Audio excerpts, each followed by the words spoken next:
Bien, hoy estamos con Denise Vega Farfán. Acerca de su último libro, o su reciente libro, El primer asombro, apareció el año pasado.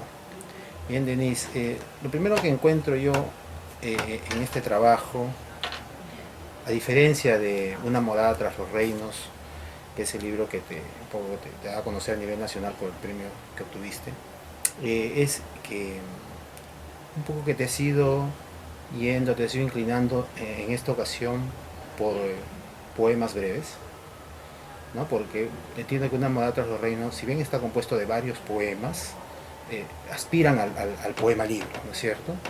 A un trabajo de largo aliento y uno solo. En cambio estos son poemas independientes, obviamente que dentro de cuerpos que guardan su unidad.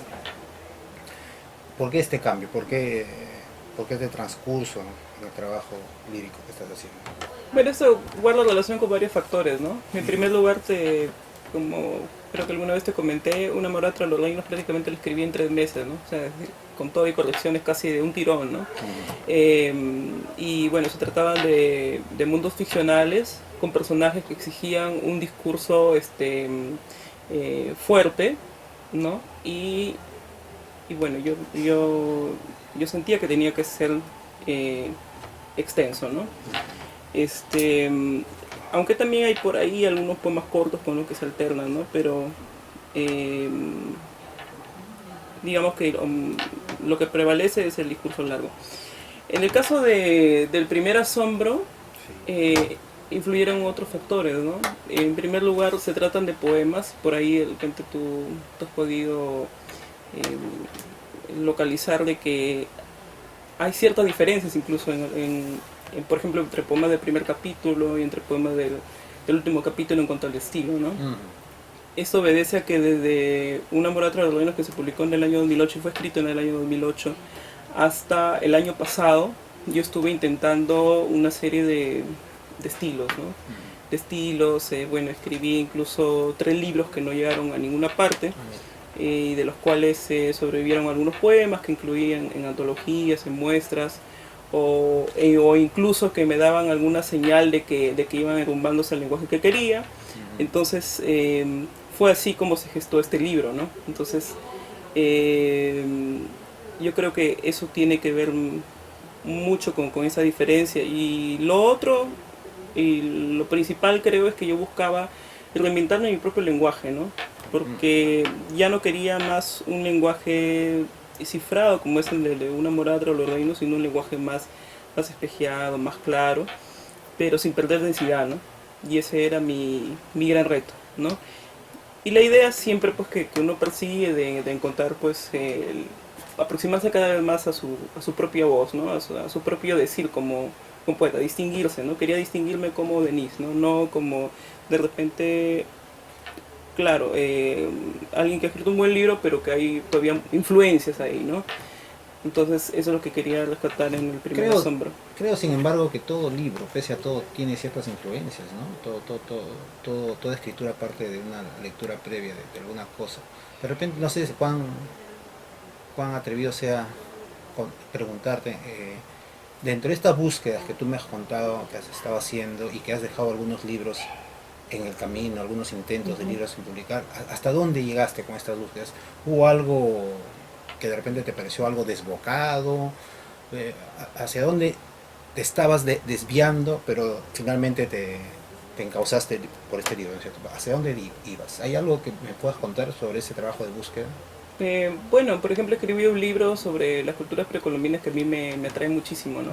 Pero con los ojos de ahora me di cuenta que era un lenguaje muy forzado y que no se desprendía de la dicción que había tenido acá en Una morada tras los reinos, ¿no? Era un lenguaje cifrado, ¿no? Metafórico, que tiene mucho de esto, ¿no? Entonces, digamos que yo me embebí demasiado de este estilo con el que escribí este libro y me fue complicado despegarme, ¿no? Después intenté elaborar un poema sobre el mar, ¿no? El mar como un personaje en sí mismo, ¿no? E incluso bueno, no se logró tampoco ese libro, pero sobrevivió un poema de largo aliento que terminó en la plaqueta Hipocampus, ¿no? Ese, por ejemplo, es un poema rescatado en uno de los libros que no se lograron, ¿no? Y bueno, el tercer libro, digamos que rescaté unos 3 poemas que están ahora en este y me dieron, digamos, el camino para seguir desarrollando este proyecto que terminó en el primer asombro, ¿no? Bien, pero me ha inquietado esta idea de irse hacia lo precolombino. ¿Esto Ujú. tiene alguna razón o alguna raíz muy personal, muy de tus orígenes? Porque me parece que aquí Ujú. encuentro justo un poema que se llama Un fresco mochica, sobre un Ujú. fresco mochica. Bueno, yo lo relaciono un poco con tu origen trujillano, por Ujú. ejemplo, ¿no? Cosas de ese tipo. ¿Había algo de eso en esos intentos? Bueno, a mí desde siempre me fascinaron las culturas precolombinas por lo místico Ujú. y en segundo lugar porque yo soy muy apegado a las artes plásticas, ¿no? Incluso antes de dedicarme de lleno a escribir, yo, como tú sabes, yo pintaba, ¿no? Pintaba Así en es. un taller de artes plásticas en Chimbote que se llama Palamén y todavía existe, ¿no? Sí. Entonces, a mí me parecía un arte perfecto, por ejemplo, el de los nazcas, ¿no? De los mochicas. Y bueno, la connotación que tiene el poema que he incluido en el primer asombro tiene que ver con la responsabilidad o la carga que tiene el poeta de escribir cada poema no como algo adicional, ¿no? Sino como algo definitivo, ¿no? Ajá. Entonces, y la idea también de encontrar el arte mayor dentro de tu obra, ¿no? Entonces, por eso digo, no sé con qué poema iré a hacer el pago al final de mi oscuro viaje, ¿no? O sea, ese peso que tiene el Eso viene de poeta y la poemas. responsabilidad, ¿no? Así es. Ujú. Bien, y mencionabas que acerca de tu primer libro, que iba un poco por mundos ficcionales, Ujú. ¿no? Y ahora te encuentro en temas ya un poco totalmente alejados de eso y temas como el reflexionar sobre la poesía y sus consecuencias, etcétera, en la Ujú. primera parte de este libro y después ciertos homenajes a escritores, de algún modo inclusive encuentro algunos suicidas especialmente, o artistas, músicos, etcétera. Estás en otra cosa temáticamente, esto fuera de la cuestión del estilo, sino Ujú. específicamente sobre el tema. ¿Cómo es que te conduces? ¿Cómo es que llegas ahí? Yo tocas un punto muy interesante porque reparo que gracias a tocar esos temas que están en relación más directa conmigo, de manera más personal, por ejemplo, el caso del tema familiar o la reflexión sobre la escritura misma, que a mí me parece un misterio hasta ahora, ¿no? Eh, Me ayudaron a encauzar mi lenguaje por otro rumbo, ¿no? Exigía otro tono de voz, ya no con ese discurso ficcional que que toqué en Una morada a los reinos o en Hipocampus, ¿no? Bueno, el primer asombro reúne los temas que siempre me han inquietado de un comienzo y que en cierto modo lo toqué con Urdimia, ¿no? Con la primera publicación que tuve. Si bien es cierto ya con ojos actuales lo veo un poco emotivo, ¿no? Quizás debió tener un mayor encauce, ¿no? Pero bueno, es propio también de la etapa, ¿no? Es algo que yo respeto, ¿no? Cada etapa tiene su propio decir y sentía de que si tenía que tocar algún tema familiar o directo, como es la reflexión sobre la escritura, tenía que pasar cierto trecho, ¿no? Cierto trecho quizá de experimentación o de ejercicio, ¿no? Con el lenguaje. Y creo que encontré un punto en el que, si bien no he podido hablar solentemente, o sea, sobre cada uno de los temas, porque a mí me encantaría, por ejemplo, para mí cada capítulo prácticamente puede dar lugar a un libro. Por ejemplo, un libro sobre la reflexión de la escritura, otro libro sobre la familia, otro libro sobre la naturaleza, que a mí me apasiona el tema de la naturaleza, otro libro sobre la belleza, que a mí me parece un concepto difícil, ¿no? Entonces traté de hacer mis primeros tanteos maduros, ¿no? Sobre esos temas que siempre me persiguen, ¿no? Y por eso es que también lo titulo El primer asombro, ¿no? Sí, pues Ujú. es lo que yo más o menos percibo en esto. Pero lo que sí veo que tú no dejas de hacer, y me agrada porque te encuentro siempre en ello, o sea, encuentro a Denise Vega en ese tipo de versos, es esta suerte de imágenes que en sí además son reflexiones, ¿no? Y eso es a veces la esencia de la poesía. Eh, este, Partiendo un poco de esto, yo atendía lo que decía Carlos Germán Ujú. Belli en la contratapa, que es una suerte de la conciencia del poema. A mí me encanta ese término y, y yo creo que va un poco que la conciencia del poema hacia la reflexión, partiendo de estas imágenes tan bellas que siempre encontramos en ti. Y yo no sé eso cuánto tenga relación con lo que tú dijiste hace un momento, de no perder la densidad. Cuando dices eso, no sientes que el lector puede incomodarse ante una palabra como esa, porque sí, bueno, podemos sentir con eso de que la poeta está, le cuesta un poco, ¿no? Porque se mete en el tema de la densidad. Bueno, puntualizas algo muy bien, ¿no? Para mí la poesía es, además de lo estético, del goce estético que debe producir, es conocimiento, ¿no? Para mí la poesía es como un saber que no se reduce a otras disciplinas, ¿no? Es un conocimiento para mí primordial, ¿no? Y que incluso va más allá de nuestro razonamiento cotidiano, ¿no? Hay cosas que yo solamente puedo percibir o acceder escribiendo, ¿no? Si no, no tendría gracia de repente para mí escribir, ¿no? Sería un mero entretenimiento, un mero jugueteo, ¿no? Un rebuscamiento de palabras. Y en cuanto a mí, no me interesa solamente la poesía como un regodeo, ¿no? Sino que tiene que gestar verdades poéticas, sí podríamos decirlo de esa manera, un conocimiento poético, ¿no? Me gusta mucho la poesía que me revela cosas en las que yo no he reparado, ¿no? Así se trata sobre los mismos temas, ¿no? Una vez una amiga me dijo, pero ¿qué más se escribir en poesía? Has escrito todo, ¿no? Bueno, no le contradije, ¿no? Pero yo pienso que cada poeta en su experiencia puede aportar algo diferente, ¿no? Respecto a todos los temas. Entonces yo sí confío en eso y en la creatividad. Y lo otro, respecto a las palabras, y yo parto de un principio, ¿no? Bueno, si bien es cierto, en un comienzo, de mis comienzos, siempre he degustado del sabor de las palabras, ¿no? Habían palabras que de repente no son accesibles en un primer momento, en una primera lectura, pero yo sentía que tenía que ponerlas, ¿no? ¿Por qué? Considero de que en un principio las cargué mucho, ¿no? Noto que hay poemas que he cargado de muchas palabras, ¿no? Que de repente no debieron ir por el goce quizás que me produjeron, ¿no? Pero sí trato de ser un poco más cuidadoso y parto del principio de que el poema tiene que tener las palabras que necesita. Y si ahora en un poema mío encuentran alguna palabra que es difícil, digamos, de algún punto de vista, pues la puse porque tenía que ir, sentía que tenía que ir, ¿no? Bien, entonces eso es interesante. Ahora, un poco, hemos estado hablando un poco del acto de escribir, pero remontémonos un poco ya a lo que sería tus lecturas. Tus lecturas han ido variando desde que empezaste a escribir, desde que te interesaste en la poesía. ¿Cómo te has ido conduciendo con tus lecturas? ¿Has tenido preferencias nuevas, inquietudes nuevas, intereses nuevos? ¿Has descartado lecturas? ¿Cómo vas en eso? Yo considero que todo se va formando como una escuela, ¿no? Todas las lecturas que voy teniendo van formándose como una gran escuela y se retroalimentan, ¿no? Por ejemplo, mi primera lección, digamos, de poesía fue la poesía peruana misa, ¿no? Cuando yo busqué lecturas, lo primero que encontré afortunadamente fue la poesía peruana. Está, por ejemplo, ahí Washington Delgado, está Carlos Germán Belli, Blanca Varela, Eyelson, ¿no? César Vallejo, por supuesto.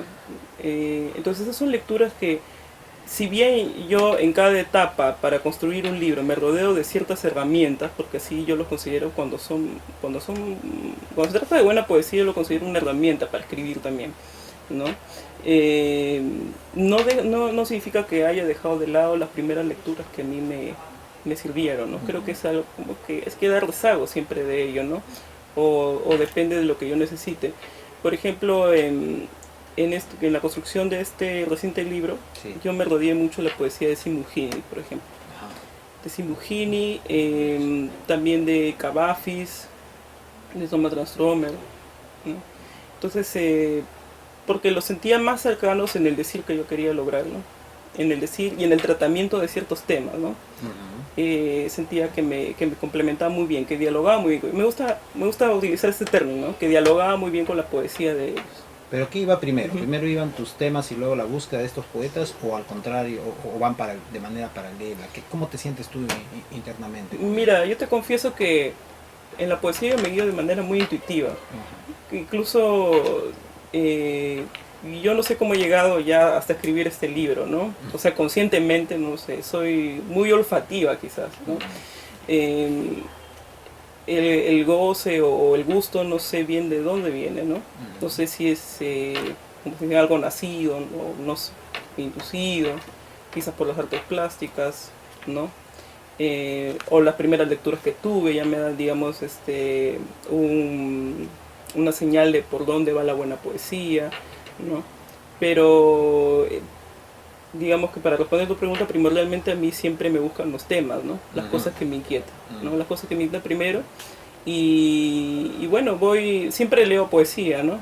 Voy leyendo poesía y donde intuyo que hay un lenguaje que a mí me seduce y que es diferente a lo que yo quiero descartar o quiero dejar atrás como otra etapa, me voy involucrando más en ello, ¿no? Ahora no quiere decir que porque busco un autor su obra absoluta me encandila, ¿no? Sino hay ciertas obras, ciertos libros claves, ¿no? Que me pueden servir como herramientas, como yo misma digo, ¿no? Ajá. Ahora, otro aspecto que últimamente ha estado pasando con tu vida, entiendo, son los viajes, ¿no? Entiendo que has estado en la China, has estado en Canadá, y hay inclusive algunos poemas aquí que tienen, está en la indicación que han sido escritos en esos lugares. Me imagino que un poco encantada por lo que has encontrado ahí. ¿Sientes que los viajes te han dado, te están dando y van a dar, de alguna forma, van a alimentar tus temas en la poesía posteriormente? ¿Lo están haciendo o simplemente son episodios, son situaciones episódicas nada más de tu vida? ¿Le das a los viajes, a estos largos viajes por el mundo, un peso importante? No.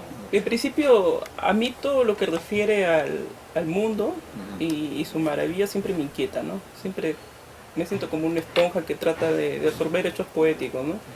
Y en el caso de esto, bueno, ¿qué más me gusta? A mí me encantaría escribir de repente un libro sobre la antigua China, ¿no? Por ejemplo, ¿no? Sobre los poetas clásicos, ¿no? De la dinastía Qin, por ejemplo, ¿no? Pero dinastía Tang, pero mientras no llegue ese momento, no lo escribo, ¿no? Pero sí acudí a ciertos acontecimienos o actos poéticos que me inquietaron mucho y los escribí, ¿no? Lo que quiero decir con esto es que yo escribo un poema si siento que debo escribirlo, ¿no? No porque vaya a un lugar diferente y quiera coleccionar poemas, ¿no? En el caso, por ejemplo, de China, a mí me inquietó mucho ese sonido logrillo, ¿no? El poema habla sobre los grillos. Los grillos siempre me parecieron insectos fastidiosos, pero cuando lo escuché por millones, ¿no? Me pareció hermoso, ¿no? Y hice un pequeño paralelo, ¿no? Con la gente que se queda, porque a mí me había dejado el vuelo y estaba esperando el siguiente vuelo por 2 días y sentía como que me iba a quedar, ¿no? Ajá. Y en el otro caso de Quebec también, ¿no? Pero siempre, más que todo, por el hecho de la naturaleza y por la historia, creo que me jala, ¿no? Por ejemplo, el próximo domingo voy a viajar bueno, no sé cuándo sale esta grabación, voy a viajar a México a presentar mi libro del Primer Asombro, pero te confieso que estoy muy entusiasmada en conocer las pirámides, ¿no? Y en cierta forma me estoy mentalizando a ver si escribo algo sobre las pirámides, porque el tema histórico me atrae muchísimo, ¿no? Y si sale, genial, si no sale, bueno, se guardará el poema, ¿no? Por supuesto.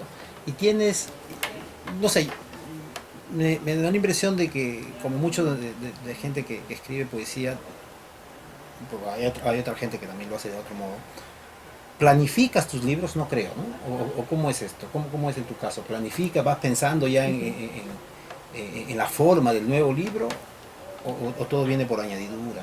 ¿Cómo es en tu caso? Yo me doy cuenta de que siempre he aspirado a que lo que estoy escribiendo se convierta en libro. Sí me doy cuenta de eso, ¿no? En un principio era algo más planificado, ¿no? Siempre tenía una idea de lo que quiero hacer, ¿no? Por ejemplo, en una Amor a los Ríos tenía una idea de lo que quería que se logre. Incluso de pronto ya tiene la estructura de cómo empezaría, cómo terminaría, ¿no? El Hippocampus igual.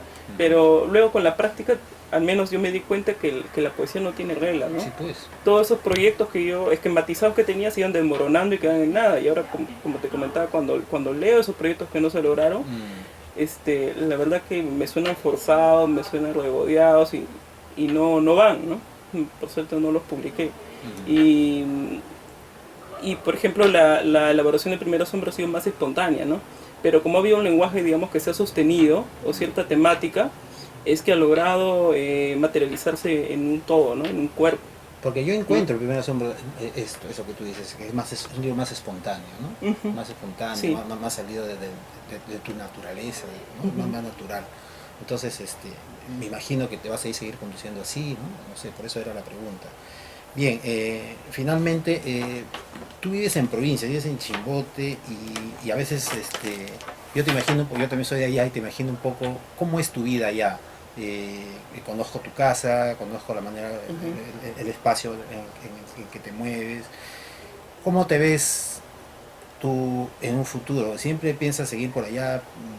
¿Los viajes te han dado la posibilidad de querer vivir en otro lugar? O sea, ya como ser humano, ¿no? Como persona, ¿cómo te ves tú? ¿Cómo has Bueno, planificado? en primer lugar a mí me encanta Chimbote, porque es un lugar para mí estupendo para escribir. O sea, todo lo que he escrito, el 99% ha sido allá, salvo estos poemitas salpicados que en un lugar y otro, ¿no? O por ejemplo cuando estoy trabajando en Cajamarca, también escribí algunos poemas que están en el Primer Asombro, ¿no? Pero evidentemente el 99% lo he escrito allá con suma tranquilidad, detenimiento y me siento bien. No es una ciudad que yo no siento la convulsión que puedo sentir de repente en otras partes, ¿no? Y también la idea de que es como una especie de trasplante, ¿no? Porque yo vivo en Chimbote de los 8 años y digamos que esa nostalgia de no estar en Trujillo también es la que retroalimenta mi poesía, ¿no? Y siempre me persigue, ¿no? La vida que he tenido en Trujillo. Me gustaría volver a vivir en Trujillo en alguna oportunidad, ¿no? No sé por cuánto tiempo, pero sí me gustaría experimentar, digamos, la segunda parte de una vida en Trujillo, ¿no? Ahora, primordialmente, lo que me mueve es el trabajo, ¿no? Yo soy abogado de profesión. Sí, eso también te quería preguntar, ¿cómo haces? Porque es difícil, ¿no? Bueno, ya lleva una convivencia feliz, te contaré. Sí, bueno, ¿quién como tú? Porque, sí, al principio me era difícil. Yo siempre me he apasionado mucho por las letras, ¿no? Entonces, tal es así que, bueno, cumplía con mi carrera, presentaba mis trabajos, mis exámenes, incluso quedé en tercio superior, ¿no?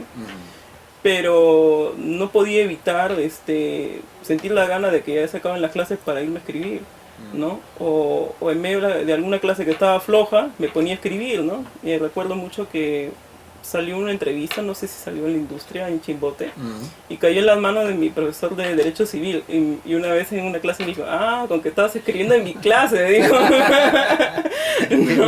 ¿No? Y sí me era difícil, incluso tuve, digamos, una especie de crisis, ¿no? Por eso, pero...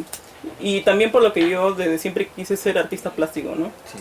Pero por las circunstancias no se pudieron. Y digamos que la poesía fue como el refugio donde pude jugar todas mis ambiciones artísticas, ¿no? Pero bueno, uno va madurando y se da cuenta de que con la vida también de otros escritores, ¿no? Que también ha tenido otras disciplinas, como Thomas Stromer fue psiquiatra, ¿no? En penitenciarías, ¿no? Que también se puede hacer convivible esas dos partes y que incluso ese lado de tu vida más concreto puede alimentar en tu obra, ¿no? Por ejemplo, en Una Mulata de Reinos, aunque no se trasluzca, me sirvió mucho cómo era la vida en los juzgados, en el Poder Judicial, ¿no? Ese atosigamiento, ¿no? Esas esperas que desesperan, ¿no? Todas esas injusticias, en fin, ¿no? Entonces eso me sirvió también para escribir este libro, ¿no? Pensaba en Kafka también, ¿no? Ya por irme al extremo, ¿no? O sea, si él no hubiera sido abogado, oficinista, de repente no hubiera escrito El Proceso, que es una obra que a mí me gusta mucho, ¿no? Entonces creo que es una etapa ya de convivencia, pero lo que sí tengo determinado es que al menos mi profesión no me absorbe por completo, que haga que yo deje de escribir, ¿no? Sí, siempre tengo mi prioridad es escribir, ¿no? Estamos seguros de eso. Y también servir a la sociedad por parte de mi profesión, ¿no? Que también me parece importante, ¿no? Ajá, bien. Bien, Denise, muchas gracias y bueno, esperamos seguir contando con más libros tuyos. Gracias, Ricardo. Muchas gracias.